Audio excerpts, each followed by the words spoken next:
Hello everyone, welcome back to my channel. आज हम बात करने वाले हैं कम्युनिकेशन ऑफ रेवोकेशन सेक्शन 4 के तहत। हम पढ़ रहे हैं एक्सेप्टेंस एंड ऑफर का चैप्टर, जिसमें कि हमने दोनों ही चीज़ों को कंप्लीट कर लिया है, ऑफर और एक्सेप्टेंस, जिसकी प्रीवियस वीडियो आप देख सकते हैं। आज हम बात करेंगे रेवोकेशन की। रेवोकेशन क्या होता है? जब हम कोई भी ऑफर कर रहे हैं, एक्सेप्टेंस दे रहे हैं, उसको वापस लेना, यानी कि ऑफर को वापस लेना, एक्सेप्टेंस को वापस लेना, उसको ही रेवोकेशन कहा जाता है, यानी बैक या विड्रॉ करना। तो रेवोकेशन दोनों के केसेस में हो सकती है। ऑफर के केसेस में भी रेवोकेशन हो सकती है और एक्सेप्टेंस के केसेस में भी रेवोकेशन हो सकती है। लेकिन पूरा का पूरा प्रोसेस कंप्लीट होने से पहले ही रेवोकेट होता है, उसके बाद जो है रेवोकेशन कंप्लीट नहीं मानी जाती है। कम्युनिकेशन ऑफ रेवोकेशन कब कंप्लीट मानी जाएगी? एज अंगेज the person who make it, यानी कि जिसके बिहाफ पे आप रेवोकेट कर रहे हैं, जो व्यक्ति रेवोकेट कर रहा है, उसके बिहाफ पे वो रेवोकेशन कंप्लीट मानी जाएगी। फॉर एग्जांपल, आप ऑफर दे रहे हो, फिर आपका मूड चेंज हो जाता है कि आपने ऑफर नहीं करना था, तो वो ऑफर को एक्सेप्ट करने से पहले पहले ही रेवोकेशन होनी चाहिए। उसी तरह एक्सेप्टेंस के केसेस में भी होता है कि अगर आपने एक्सेप्टेंस दे दी है, तो सामने वाले के पास एक्सेप्टेंस का लेटर पहुंचने से पहले पहले क्या होगा? रेवोकेट होगा, और रेवोकेशन का नोटिस जो है वो भी जारी करना पड़ता है, ताकि पार्टीज को पता चला जाए कि ऑफर या एक्सेप्टेंस रेवोकेट हो चुकी है। तो रेवोकेशन दोनों के केसेस में होता है। प्रपोजल के केसेस में भी हम रेवोकेट कर सकते हैं, एक्सेप्टेंस के केसेस में भी रेवोकेट कर सकते हैं। अगर प्रपोजल के केसेस में रेवोकेशन हो रहा है, हम ऑफर को विड्रॉ कर रहे हैं, वापस ले रहे हैं, तो वो क्या होता है? प्रपोजल आप रेवोकेट कर सकते हैं before the communication of the acceptance. Acceptance से पहले पहले ही आपका ऑफर रेवोकेट होना चाहिए। अगर एक्सेप्टेंस कंप्लीट हो गई है, तो उसके बाद जो है वो रेवोकेट नहीं होगा। For example, A make a proposal to the B for selling to the house. A ने बी को प्रपोजल दिया कि वो अपना घर सेल करना चाहता है। बाद में ए का मूड चेंज हो गया, तो यहाँ पे एक ए जो है वो बी की एक्सेप्टेंस से पहले पहले ए को जो है रेवोकेशन ऑफ लेटर जो है वो देना पड़ेगा। अब वो रेवोकेशन ऑफ लेटर वो नहीं देगा, तो यहाँ पे बी के एक्सेप्टेंस को कंप्लीट माना जाएगा। तो ये बात आप जरूर ध्यान रखें। उसी तरह से रेवोकेशन ऑफ एक्सेप्टेंस भी होता है। एक्सेप्टेंस को भी हम क्या कर सकते हैं? विड्रॉ कर सकते हैं। माना आपने एक्सेप्टेंस दे दी, अब आप चाहते हैं कि आप उस चीज को एक्सेप्ट नहीं करना चाहते थे, आपका मूड चेंज हो गया, तो आप क्या कर सकते हैं? रेवोकेशन ऑफ एक्सेप्टेंस कर सकते हैं। अब इसमें क्या है कि जो आपने एक्सेप्टेंस दी है, वो किसी दूसरे पार्टी के पास पहुंचने से पहले पहले आपको विड्रॉ करनी पड़ेगी। So an acceptance may be revoked to any time before the communication of the acceptance is complete. Acceptance के कंप्लीट होने से पहले पहले, कम्युनिकेशन के कंप्लीट होने से पहले पहले आपको क्या करना पड़ेगा? रेवोकेट करना पड़ेगा। फॉर एग्जाम्पल, कि बी ने घर लेने के लिए राजी हो जाता है, बी जो है वो कम्युनिकेट कर देता है एक्सेप्टेंस, बट एक्सेप्टेंस को कम्युनिकेट का प्रोसेस कंप्लीट होने से पहले, यानी ए के पास पहुंचने से पहले पहले उसको रेवोकेट करना पड़ेगा। अगर ए के पास वो ऑफर पहुंच जाता है उसका एक्सेप्टेंस का, तो वो रेवोकेट बाद में नहीं होगा, उसको हम रेवोकेट नहीं कर सकते हैं। बहुत से ऐसे रास्ते हैं, बहुत से ऐसे मोड हैं जिसमें कि रेवोकेशन या ऑफर को हम लैप्स कर सकते हैं, समाप्त कर सकते हैं, विड्रॉ कर सकते हैं, वापस ले सकते हैं।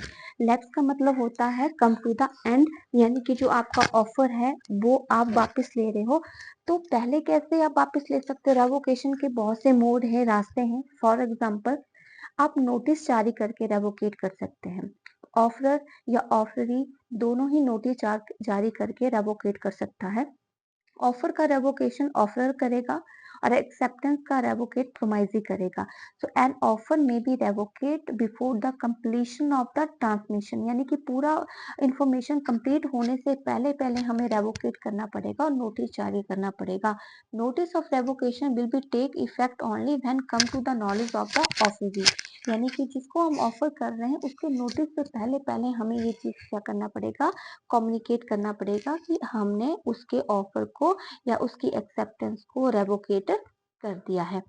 नेक्स्ट है by lapse of the specified time. Some time offer जो है वो टाइम पीरियड के आधार पे होते हैं। अगर वो टाइम पीरियड चेंज हो जाता है, तो ऑफर ऑटोमेटिकली समाप्त हो जाता है। और कभी कभार आपकी ऑफर के साथ टाइम पीरियड मेंशन होता है, तो उस टाइम के अंदर अंदर ऑफर एक्सेप्ट होना चाहिए। टाइम पीरियड जो है वो समाप्त हो जाता है, तो ऑफर भी समाप्त हो जाता है। बट सम टाइम क्या होता है कि ऑफर का टाइम पीरियड नहीं होता है, उस टाइम हम उसका रीजनेबल टाइम पीरियड नोट करते हैं, नोटिस के अकॉर्डिंग देखा जाता है।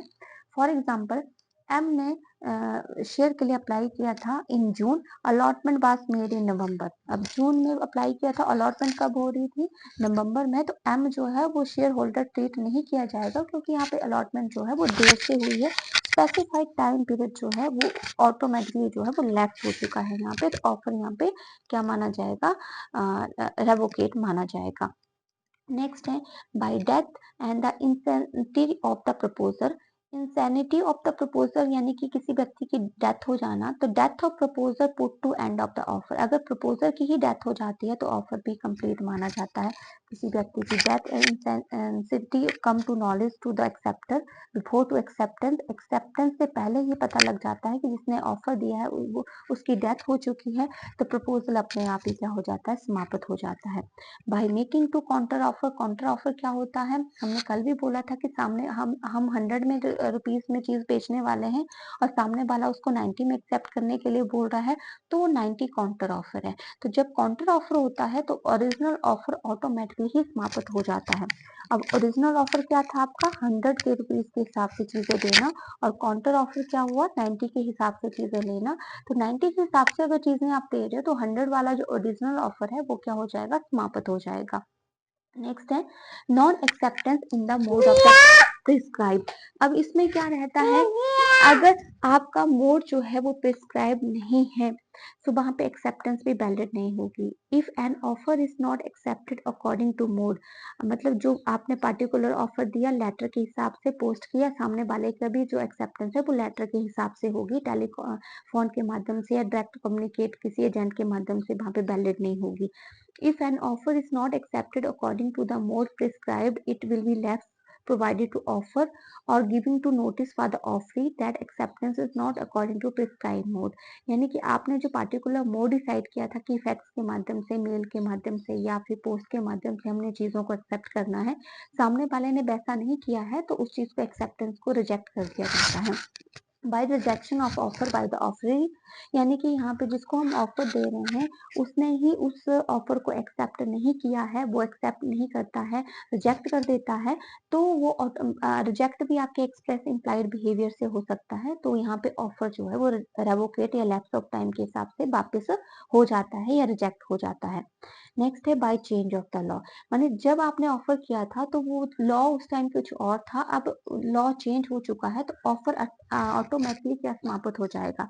There is a change in law which make the offer illegal. आपके ऑफर को जैसे ही आपके लॉ में चेंज हो जाता है, आपका ऑफर इलीगल या इनकपेबल ऑफ परफॉर्म के आधार में आ जाता है, तो ऑटोमेटिकली आपका ऑफर जो है कम टू एंड हो जाएगा। The rule of contract by post में भी समराइज एज फॉलो। यानी कि जो आप पोस्टिंग करेंगे या कॉन्ट्रैक्ट ऑफ पोस्ट किस तरह से पोस्ट करना है, कुछ रूल है। पहला है an offer is made only when it reach to the offeree and not before. Offer जो है कब किया जाएगा? जब आपके ऑफरी के जो आप ऑफर कर रहे हो वो किसके पास पोस्टेड होना चाहिए? ऑफरी के पास पोस्टेड होना चाहिए, उसके पास जो है वो आपका समराइजिंग प्रॉपर वे में हो। And acceptance is complete when the letter of acceptance is put. Acceptance तभी कंप्लीट मानी जाएगी जब लेटर जो है भेजा जाएगा। ऑफर तभी माना जाएगा जब ऑफर का लेटर या पार्टिकुलर मोड जो है प्रिस्क्राइब बेस्ट वे में होगा। उसी तरह से एक्सेप्टेंस भी तभी कंप्लीट मानी जाती है जब उसका लेटर जो है वो ऑफर को एक्सेप्टर को दिया होगा। अगर लेटर नहीं दिया गया है तो वो कंप्लीट नहीं होगी। लेटर के साथ प्रॉपर एड्रेस, स्टैम्प, पोस्टेड चीजें होनी चाहिए। अगर it is immaterial whether it is reached the offer or not. Lost the letter in post, late delivery या miscarriage not effect to validity of the contract। यानी कि अगर वो आपने प्रॉपर वे में एड्रेस डाला है, स्टैम्प है, पोस्ट है, आपके पास कोई ना कोई प्रूफ होगा, लेकिन अब वो बाई चांस नहीं पहुंच पाता है, लेट हो जाता है पहुंचने में, तो वो वैलिडिटी ऑफ कॉन्ट्रैक्ट को इफेक्ट नहीं करेगा। एंड ऑफर में भी revocate before to letter containing the acceptance. तो मैंने पहले ही कहा एक्सेप्टेंस से कंप्लीट होने से पहले पहले ही रेवोकेट करना पड़ेगा, उसके बाद रेवोकेशन नहीं होगी। एंड एक्सेप्टेंस में भी revocate before it reach the offer. Offer के पास पहुंचने से पहले पहले आपको विड्रॉ करना पड़ेगी एक्सेप्टेंस या फिर वापस लेनी पड़ेगी। लेकिन एक्सेप्टर के पास वो पहुंच गई और आपका प्रोसेस पूरा प्रपोजल का कंप्लीट हो जाता है, तो उसके बाद वो कॉन्ट्रैक्ट में इंक्लूड हो जाता है, तो उसके बाद आप मना नहीं कर सकते हैं। तो ये पूरा का पूरा चैप्टर आपका कंप्लीट हो चुका है ऑफर और एक्सेप्टेंस का, जिसमें कि हमने ऑफर, उसके वैलिड एलिमेंट, एक्सेप्टेंस, उसके वैलिड एलिमेंट और साथ में रेवोकेशन के बारे में पढ़ा। तो इसको आप स्टडी कर सकते हैं।